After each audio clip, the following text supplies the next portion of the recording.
research interest in the Suriname linguistic varieties? Yeah, that was where I spent my focus as a PhD student. And how did it start? It started, it was kind of an accident actually. It started that I answered a call for applications about a different project.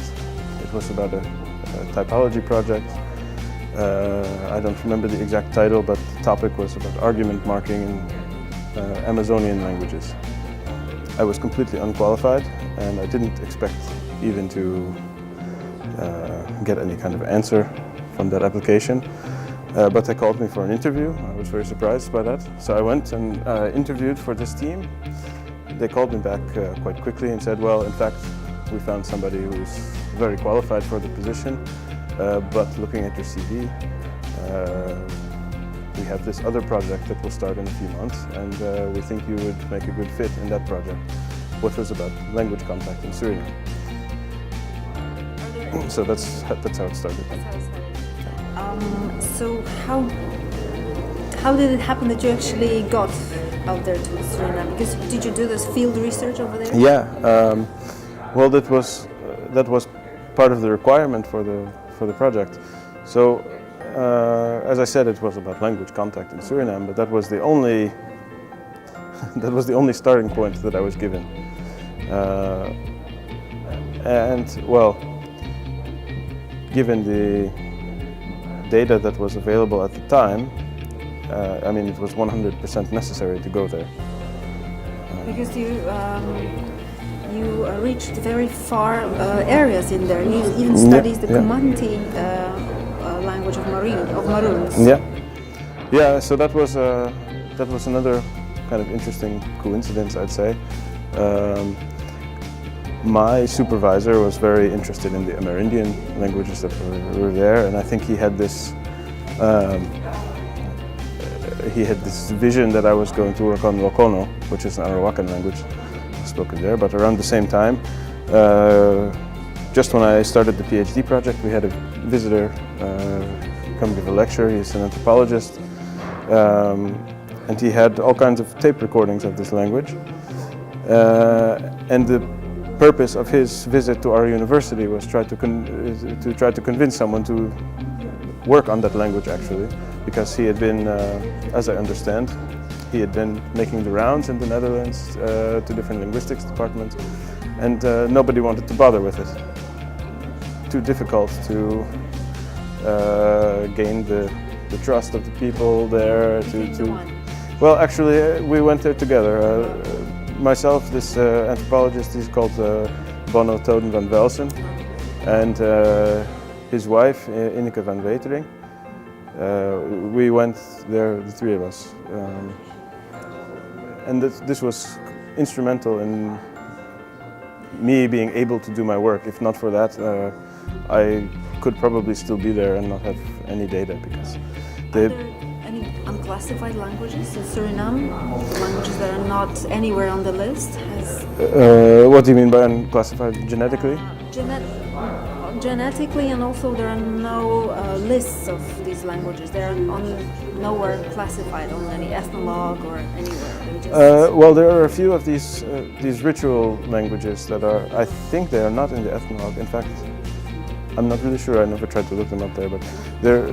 Because Comanche, it is a ritual language. Yes. Do you have access to any magical spells of No. curses? No, I don't.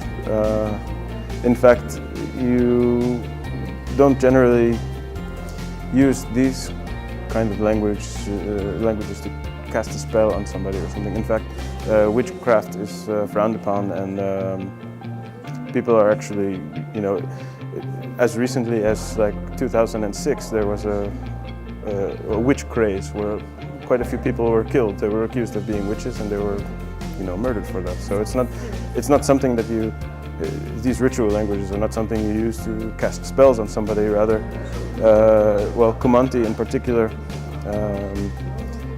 they're, first of all, I don't like this word cult, but it's how it's described. in the literature that they're a cult of warriors. So first of all, the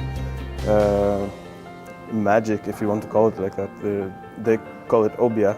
So there's a kind of power Sounds that like they... something similar to Jamaica. Yeah, exactly.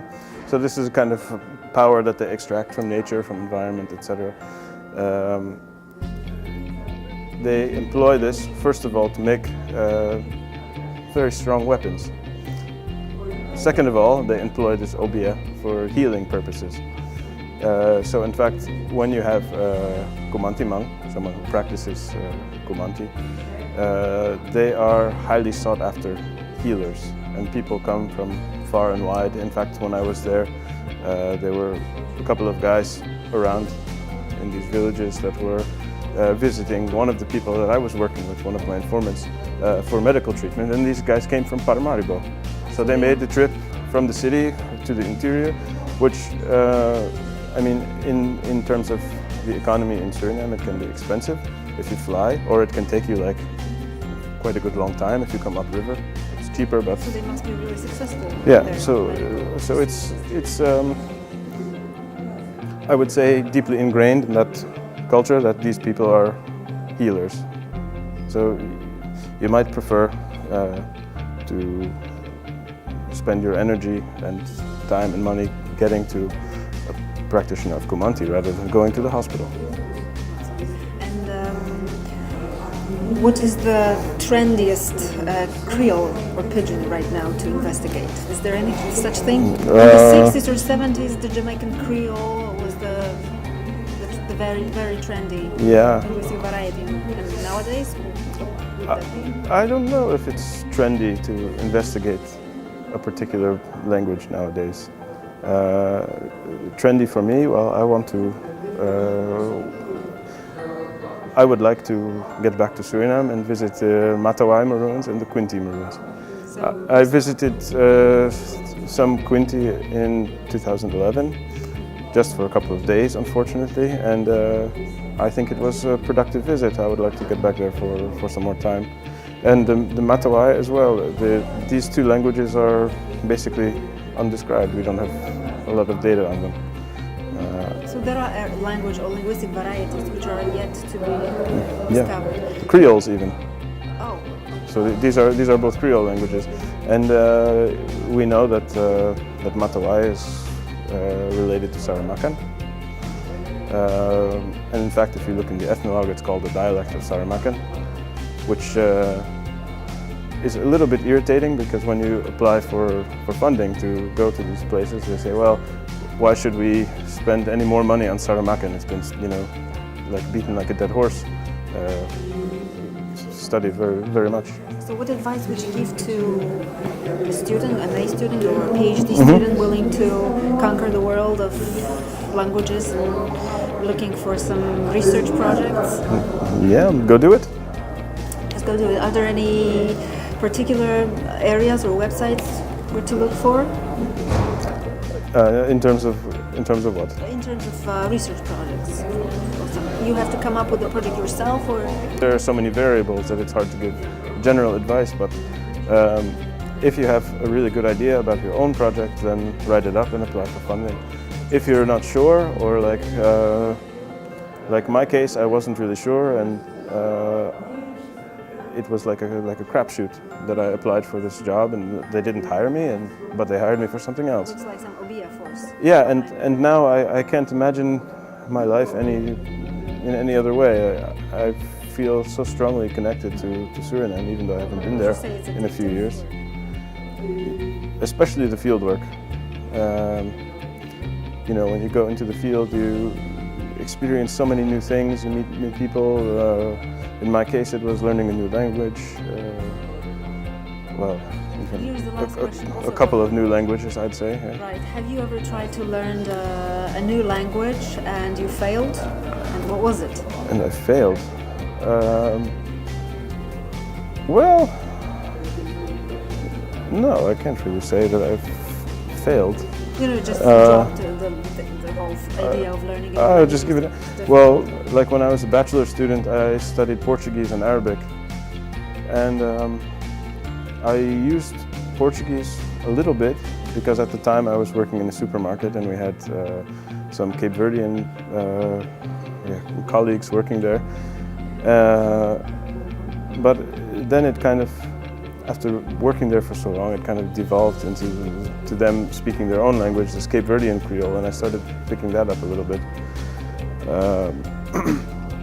And then, after I came to Europe, I didn't have any contact with any Portuguese-speaking people. So now, every once in a while, I have the occasion when I could speak Portuguese, but I don't remember anything. And Arabic is the same story. I studied it because it was interesting, but then I had no contact with any Arabic-speaking people other than the teacher at the time, and it like came and went. And contact with languages is important. Yeah. Thank you. Sure. Thank you so much. Let's have some coffee. Okay.